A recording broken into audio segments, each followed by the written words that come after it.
3,500억 불을 우리가 지원해주기로 했잖아요. 특히 마스가 프로그램에 1,500억 불을 지원해주기로 했으니까 아니 우리도 경제적인 이득을 달라. 이런 것들이 맞물려가지고 주고받기 외교가 성립된 거죠. 또 우리가 미국의 조선업을 도와주는 입장이 되니까 미국이 이제 먹혀 들어가는 거죠.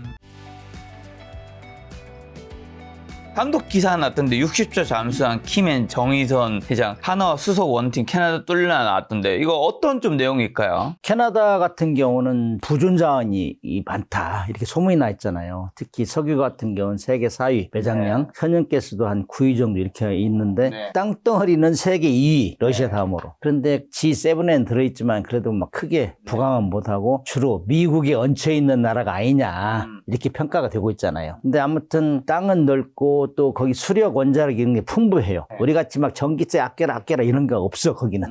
그렇기 때문에 전기는 풍부하단 말이죠. 그래서 그런 것들을 이제 어떻게 활용할 것이냐 이런 문제에서 요즘 탄소 배출 뭐 대체로 해가지고 뭐 시끄럽잖아요. 그래서 이제 이산화탄소 배출 않는 거 이런 것 때문에 하는데 특히 철광석체를 한다든지 뭐 해운 이런 분야에서도 이제 이산화탄소 배출하면 이거라고. 그래서 남는 전기를 어떻게 쓸 것이냐. 이것도 이제 캐나다의 하나의 관건이에요. 관건 중에 하나고. 그래서 미국하고 그동안 경제 의존도가 엄청 높았는데 미국과 사이가 이제 조금씩 벌어지면서 자립해야 되겠다. 카니 총리가 막 가서 막 연설하고 그러잖아요. 다보스 포럼 가가지고 내 힘으로 하겠다. 뭐 우리 단결하자. 미국을 막 왕따시키려고 이러고 있는 상황이니까 이제 산업 경제적으로 자립해야 되겠다. 이렇게 해가지고 막 기치가 지금 올라가고 있는데 거기에 우리 한국의 잠수함 이렇게 연결돼 있어요. 잠수함 수주가 60조 잠수함 수주 연결돼 있는데 우리는 성공을 시켜야 된단 말이죠. 그러나 과거에 잠수함 수출이나 이런 것들은 다 잠수함 성능, 납기, 가격, 가성비 이거 가지고 따졌는데 작년 말 이제 폴란드 이제 8조짜리 잠수함 수출 여기에서부터 확 기류가 변했어요. 잠수함 성능과 가격 이런 거는 뒷전이고 그거를 매개로 해서 어떻게 우리 국가 산업 경제를 발전시키는가 요거 그다음에 거기다 정치적인 요소 러시아 우크라이나 전쟁이 생기니까 또 자기들끼리 단합한단 말이에요. 나토끼리 단합하고 이런 게 복잡하게 연결돼 있는데 그 분위기가 지금 캐나다로 가고 있어요. 근데 캐나다 가고 있는데 캐나다에서도 잠수함 12척 찰 건데 이거 앞으로 우리를 얼마만큼 도와줄 거냐 우리 산업 경제에 도움이 될 거냐 이거 가지고 국민적 여론이 막 비등해요. 그러니까 야 이거 큰일 났다. 그런 뭐 절박감이 생기는데 특히 폴란드 잠수함 수주 이후에 독일하고 우리가 둘이 마지막 대결을 하고 있는데 독일이 과거에는 그렇게 한 적이 없어요. 자기들은 잠수함 베스트셀러거든. 그러니까 나 성능이 1번이야. 그래가지고 지금 뭐 세계 시장을 주름잡아 왔는데 이번에 처음으로 제가 독일에 5년 반 있었는데 이렇게까지 독일이 전방위적으로 총력전을 펼친 적이 없어요. 본 적이 없어요. 그만큼 갈급하다는 얘기고 캐나다도 사실은 나토에는 가입 국가인데 EU 국가는 아니에요. 근데 EU에서 뭐 세이프 자금 유럽 방위기금 이런 거를 같이 쓰자. 방산 조달도 같이 하고 생산도 같이 하고 뭐 구매도 같이 이런 거를 하자 하니까 거기에 캐나다가 오케이 했어요. 같이 하려고 그러니까 우리는 긴장되는 거죠. 그래서 잠수함 수주 자체가 아니라 이거는 정말 국가 대 국가 대항전으로 가는 거 아니냐. 이런 상황에서 지금 전기선 뭐 가가지고 캐나다가 원하는 게 뭐냐 하다 보니까 그 중에 하나가 수소 산업이에요.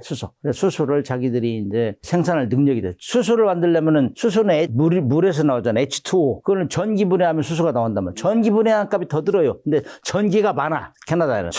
수력이 막 50-60%, 원자력이 한 20% 이내 이렇게 해가지고 거의 대부분이 그걸로 생산하는데 전기가 남아돌아요. 우리하고는 전혀 다르다고. 그래서 지난주에 가서 보니까 관공서 이런 데 불을 켜놓고 퇴근하더라고. 근데 그 정책적으로 그러지 않은데 신경을 안 쓰는 거예요. 중요한 데는 다 보안이 우려가 된다는 불을 켜놓고 퇴근하고 이래가지고 그래서 야, 왜 그런가 했더니 전기에 대해서 그렇게 각박한 생각이 없어. 그런 전기를 잉여 전력을 어떻게 산소를 이제 만들어가지고 산소 제품화 요걸로 해서 뭐 철강이라든지 뭐 해운이라 이런 데서 팔려고 하는데 선도 자리를 지키겠다, 유지하겠다 이런 목표를 가지고 있는 걸 보고 우리 한국에서 지금 하나오션하고 현대하고 우리 협력해서 들어가는 것도 괜찮겠다 이런 방향으로 지금 추진하는 것 같아요. 그럼 수주가 될 가능성이 좀 높을까요? 지금 뭐 자꾸 왔다 갔다 해요. 50대 50이라 했다가 51대 49 이런 얘기를 하는데 지금은 이제 3월 2일까지 이제 제출해야 되는데 좀 더 두고 봐야 돼요. 독일하고 우리하고 어느 정도 격차가 벌어지는가. 그건 이제 잠수함 성능은 비슷해요. 가격 성능 낮기 위해서. 그런데 절충교육, 그 반대급부, 그 산업 경제적인 뭘 해줄 것이냐. 이것이 지금 경쟁이 되기 때문에 그건 물밑작전을 많이 하거든. 모르게. 독일은 우리를 이기려고 할 거고 우리는 독일을 이기려고 할 거고. 그래서 그거 지금 막 물미작전이 되기 때문에 어느 정도 진도가 나왔는데 지금 뭐 제가 지난주에 가서 본 분위기는 캐나다에서는 원래 우리 쪽에 많이 선호가 돼 있었어요. 근데 갑자기 독일에서 막 치고 들어오니까 특히 거기다가 세이프 자금, 유럽 방위 기금 이런 것도 이제 같이 활용하겠다 이런 얘기를 하니까 우리를 볼 때는 그쪽으로 기우는 거 아니냐 이러면서 지금 굉장히 옥신각신하고 있는 상태예요. 자, 이제 한국의 또 핵 추진 잠수함으로 좀 돌아와서 얘기 좀 여쭤보면, 이제 한국이 핵 추진 잠수함으로 이제 가는 시대가 되고 있는데, 디젤 잠수함과 비교했을 때 핵 추진 잠수함이 가진 일단 압도적인 전략 이점 뭔가요? 디젤 잠수함은 1차 대전부터 두각을 나타낸 시기였어요. 1차 대전까지는 주로 수상, 물 위에서 싸웠어요. 항공기, 그 다음에 함포 이런 걸로 했는데 1차 대전부터 독일의 U부트가 나타나면서 물 밑에서 공격하기 시작했어요. 그래서 해전의 양상을 바꾼 게 디젤 잠수함이다. 1차 대전, 2차 대전 겪으면서 해전의 양상을 바꾸면서 이거 정말 가성비가 뛰어난 무기네. 중소해군국의 강대국의 필적같은 무기네. 이렇게 이제 이름이 나온 게 디젤 전기 추진 잠수함.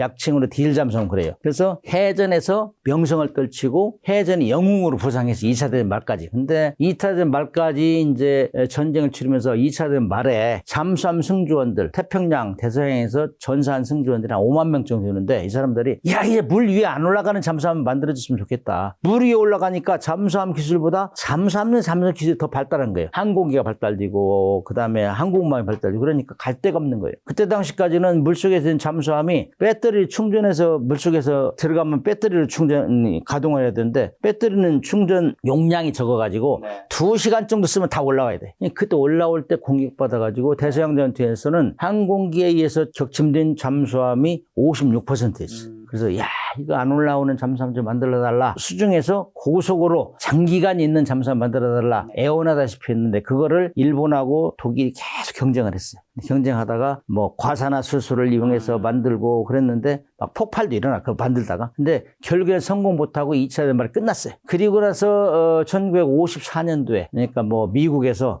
진짜 그야말로 그런 잠수함 물속에서 안 올라와도 되는 잠수함 필요할 때만 올라가는 잠수함 이래 잠수함 만드는 게 세계 최초 원자력 잠수함 노틸러스 핵 추진 잠수함은 막 똑같은 말이에요. 원자로로 이제 추진하기 때문에 디젤 잠수함 같은 경우는 수상에 있을 때는 물 위에 있을 때는 공기가 있잖아요. 디젤 잠수함을 가동해서 디젤 엔진을 돌려면 흡입 압축 폭발 배기 공기가 필요하잖아요. 네, 그래서 엔진에 붙어있는 발전기를 돌려요. 발전기에 전기가 나오면 전기를 축전지 사람 몸만한 크기의 수백 개의 축전지를 달고 다니는데 그거에다 충전하고 물속에 들어가면 그걸로 항해한다고. 그렇기 때문에 엄청나게 줄여야 되잖아요. 기동성이 약하고 많이 쓰면 빨리 올라와야 되니까 그런 한계가 있단 말이에요. 디젤 잠수함은. 그런데 핵 추진 잠수함, 원자력 추진 잠수함은 원자로로 가동하기 때문에 원자로는 우라늄을 사용해서 핵분열을 시켜요. 핵분열을 시키면 거기 고온이 나오면 거기에 그 증기가 발생해요. 증기 발생기로 또 옆에 있는 터빈을 돌려요. 터빈을 돌려서 발전기를 돌려가지고 그렇게 전기가 생산되기 때문에 수중에서 승조원의 체력과 식량만 있으면 무제한 작전이 가는 거예요. 안 올라가도 돼요. 딱 전투할 때 저거 진짜 우리 편이 아니야 확인할 때 이럴 때만 올라가면 된다. 그러니까 그런 이유들 때문에 핵 잠수함을 핵무기 다음으로 무서운 무기라고 말하는 건가요? 그렇죠. 이제 왜 그러냐면은 핵무기는 원칙적으로 P5 안보리 상임이사국만 만들게 했잖아요. 자기들이 만들어 놓고 아주 좋아 이 무기가. 근데 다른 나라가 가지면은 이것도 말도 안 들어. 그 다음에 2차 대전 때 히로시마 나가사키에 투하했는데 그거 핵무기를 쓰니까 엄청나게 비참해. 인류 사람 금방 죽는 것도 아니고 수십 년 동안 막 괴물이다 살고 그래서 핵무기 쓰지 못하게 하자. 그래 막아놓은 게 NPT거든. 근데 NPT에 들어가 있는 나라는 우라늄을 군사적으로 사용 못해요. IAEA나 이런 데 못하게. 근데 핵무기를 만들지 못하고 차선책으로 가는 게 핵 추진 잠수함이에요. 이거 군사적으로 사용하는 거거든. 그렇기 때문에 예를 들어가지고 북한이 핵무기를 만들어서 최종적으로 물속에 집어넣어요. 그게 SLBM에 잠수함에 탑재하는 거. SLBM을 지금 우리가 견제하고 물속에 있는 거 못 쓰게 하는 거는 핵 추진 잠수함만 가능해요. 디젤 잠수함 할 수 없어요. 디젤 잠수함은 수시로 올라가 충전해야 되기 때문에 그리고 속력도 낮기 때문에 따라다닐 수가 없어요. 물속에 추적 감시할 수가 없어요. 그거는 핵 추진 잠수함만 가능하다. 그래서 핵 추진 잠수함은 북한이 SLBM을 물속에 집어넣고 핵 잠수함을 만들어도 그거를 추적 감시할 수 있어요. 그러면 못 쓰게 하잖아요. 못 쓰게 하니까 핵무기 가져도 뭐 별 효력이 없네. 이렇게 얘기할 수 있는. 그러니까 북한에서 우리를 못 갖게 하는 거예요. 자기들은 가지면서. 그래서 핵무기 직접 보유하지 않더라도 핵 잠수함만으로 주변국에 강력한 억제력을 발휘할 수 있는 건가요? 그렇죠. 그래서 이제 핵 잠수함을 가지고 있는데 지상에 있는 핵무기, ICBM 이런 것들은 다 뚫어지게 쳐다보고 있어요. 인공위성이나 이런 걸 해가지고 여차하면 먼저 공격한다고. 근데 그거를 불안하니까 물속에 숨기는 게 SLBM이거든. 그럼 SLBM이 가장 위력이 큰 거죠. 위협적이죠. 어디서 쏠지 모르니까 물속에서는. 그거는 잠수함을 다 잡아낼 수 없잖아요. 남해 갔을 수도 있고 서해 갔을 수도 있고 그렇기 때문에 쏘려고 하는 상태를 막아내는 거. 그러니까 좀 위력적이라 할 수 있죠. 저 핵추진 잠수함이 동해 수계 현상을 이용해 중국과 러시아의 잠수함을 감시할 때 가질 수 있는 우위는 뭘까요? 뭐 그거는 이제 잘못된 질문이고. 아, 잘못된 질문인가요? 수기라는 거는 여러 군데 있어요. 갑자기 이 수온 변화, 그 다음에 조류의 변화 이런 것 때문에 한류와 단류 합치면서 이상한 현상이 생겨가지고 그 음파가 제대로 통과 못하는 지역 그런 것들 수기라고 해요. 수기라고 하는데 그거는 음파가 직진하지 못하고 이런 것 때문에 그런데 그거는 잠수함이 좋을 수도 있고 나쁠 수도 있고 자기가 탐지할 때는 안 좋고 자기가 탐지하는 거 방지하는 데는 좋고 그래서 그건 어디에 있을지 몰라요. 그걸 이용한다는 건 정말 대단히 전술적으로 대단한 천재 아니면 못해요. 어디에 생길지 모르서 아무튼 디젤 잠수함이나 핵추진 잠수함이나 그런 이제 수교라고 하기보다는 수온 약층이라는 게 있어요. 음파가 이제 온도가 쭉 내려가다가 갑자기 꺾이는 부분 이런 부분에 대해서 음파가 제대로 직진하지 못해요. 그래서 그 밑에 수온 약층 밑에 있으면 잠수함이 잘 안 잡혀요. 그런 걸 잘 활용하는 전술이 있죠. 그러나 물속에서 수온, 염도 이런 걸 파악해가지고 그 뭐 수교를 이용해서 한다는 그건 좀 그냥 일반적으로 생각하는 사람들이 하는 얘기고 그거는 전술적으로 활용할 수 없어요. 어디에 있을지 몰라요. 저 핵잠수함을 보유하는 게 그럼 한국 해군력 순위 및 전략 위상에는 어떤 변화를 가져오고 대한민국 진정한 대한해군에서 태평양의 판도를 바꿀 수가 있는 건가요? 핵무기를 보유한 나라는 P5 플러스 인도, 파키스탄, 이스라엘, 북한 이 정도잖아요. 근데 이 공식적으로 갖는 나라는 5개국하고 인도, 파키스탄, 이스라엘, 북한은 아직도 비공식적이에요. 그래서 인정을 안 해요. 그러나 그 나라도 핵잠수함을 가진 나라는 거기다 인도뿐이 있어요. 5개 플러스 인도.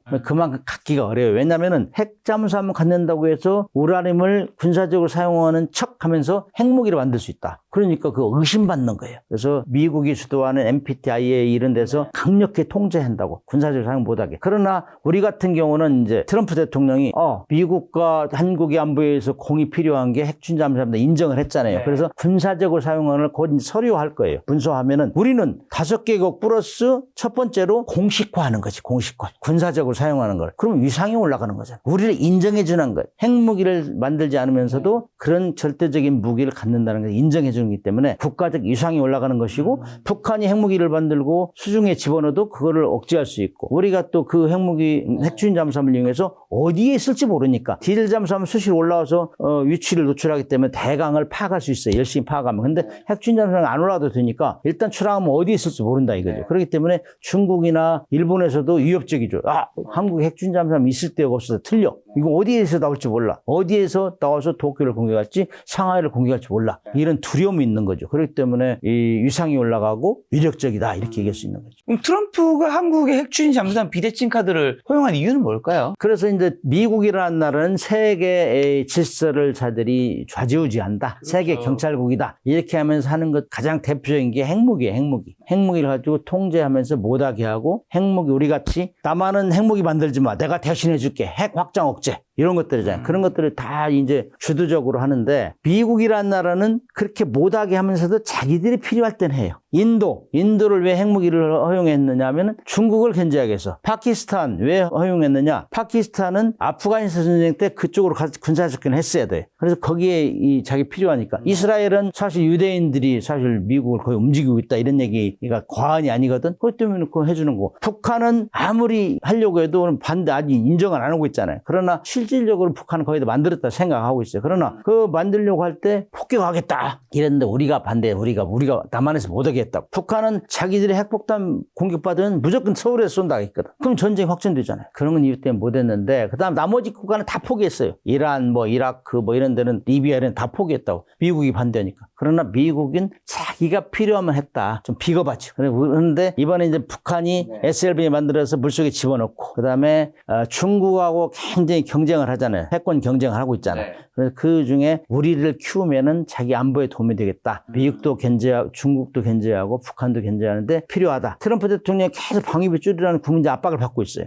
한국이 해주겠다는데 전방에서 그냥 이익이 맞는 거지. 그러니까 그렇게 한번 해볼게요. 한국은 뭐 기술도 되고 돈도 있는데 핵 연료만 가지면 된다면서요. 이거 상호간에 얘기했어요. 그렇기 때문에 거의 동의한 거지. 뭐 승낙한다 뭐 이런 건 사실 안 맞는 얘기예요. 군함을 만든다는 건 주권의 문제, 국민 주권의 문제. 그러나 거기에 이제 핵 연료가 들어가기 때문에 자기들이 계속 간섭해 온 거기 때문에 간섭 안 할 수가 없다. 이런 상황이지만은 일단 그 핵 연료가 들어가도 동의는 한다. 그런 차원에서 얘기한 거죠. 그럼 트럼프 대통령과의 논의에서 언급된 전농축 우라늄 공급 합의가 한국 핵잠 사업에 주는 의미는요? 이제 우라늄은 농축도, 그러니까 천연 우라늄에서 빼내가지고 재련을 시키고, 그 다음에 원심 분리기에 돌리던 이제 레이저 농축이라든지 그 우라늄의 순도를 얼마만큼 압축해서 뽑아내느냐. 네. 순도. 그거를 농축도 그래요. 원심 분리기가 많이 돌리면 농축도가 줄어들고 함량이. 그래서 이제 20% 기준으로 해가지고 우라늄이 얼마만큼 들어있느냐. 양이. 그거를 20% 미만은 저농축 우라늄, 20% 이상, 90% 이상, 90% 이런 것들을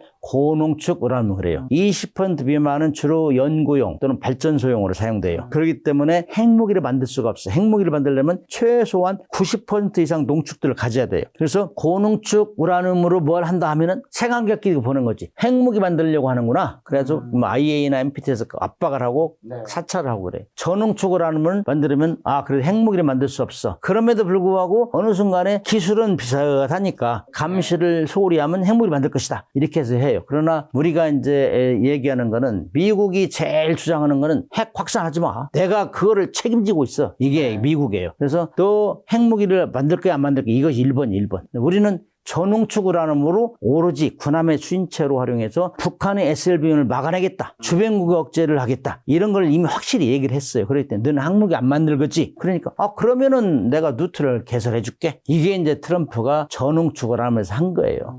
고농축 우라늄으로 한다면은 트럼프도 니네 핵무기 만들려고 했지? 니네 1970년대에 우리한테 핵무기 만들려서 한번 걸렸잖아. 그다음에 옛날 뭐 그 전에 돌아가서는 뭐 프루토늄도 뭐 축출하다 걸렸잖아. 70년대 초에. 이런 얘기를 하는 거예요. 그렇기 때문에 우리는 아니다. 우리는 오로지 저농축으로 20% 미만을 가지고 군함의 추진체를 활용해서 자국 우리 안보에 의해서 또 미국의 안보를 공동으로 필요하니까 얘기한다. 그러니까 동의를 한 거예요.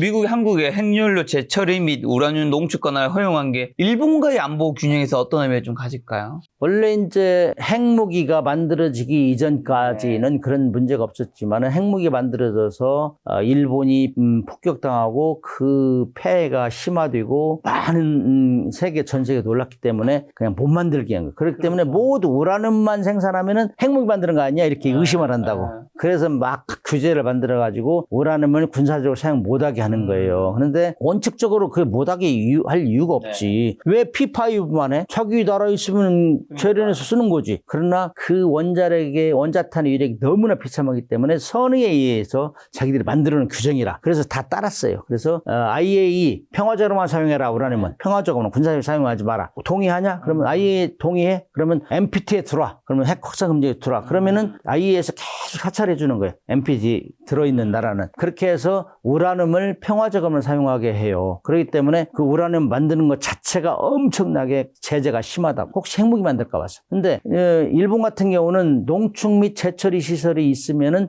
핵무기를 만들 수 있는 자원이 드는 거예요. 첫째, 농축을 하면은 고농축하면 핵무기 만들 수 있고, 프루토늄은 사용 후 핵 연료를 재처리하면 프루토늄이 나와요. 그래 프루토늄탄, 우라늄탄 그러잖아요. 이렇게 만들 수 있다고. 그래서 우라늄 농축하는 시설, 재처리하는 시설 자체를 허용하기 쉽지 않아요. 그걸 미국이 강력히 통제하는데 일본은 1988년도에 그걸 했어요. 얻어냈어요. 왜냐? 정관계 뭐 다 합쳐서 로비를 했어요. 미국에.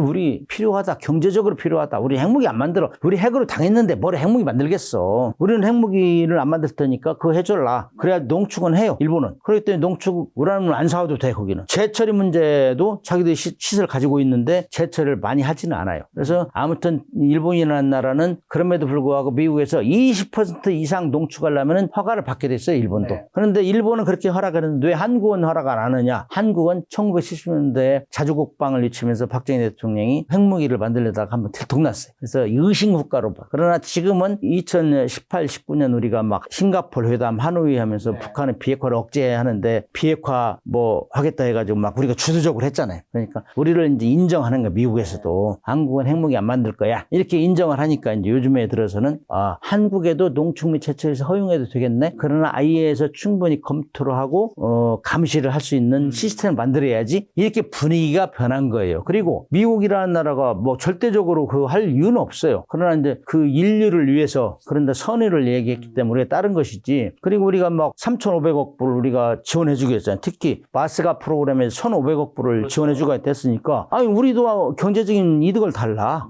왜 우리가 뭐 보험도 아니고 이렇게 투자만 하느냐. 이런 것들이 맞물려가지고 주고받기 외교가 성립된 거죠. 그냥 우리가 목소리를 내야 돼요. 뭐든지. 그래서 우리가 과거에 우리 이제 원주가 있어가지고 여태까지 못했는데 이제 우리 국력이 커지고 또 우리가 미국의 조선업을 도와주는 입장이 되니까 미국이 이제 먹혀 들어가는 거죠.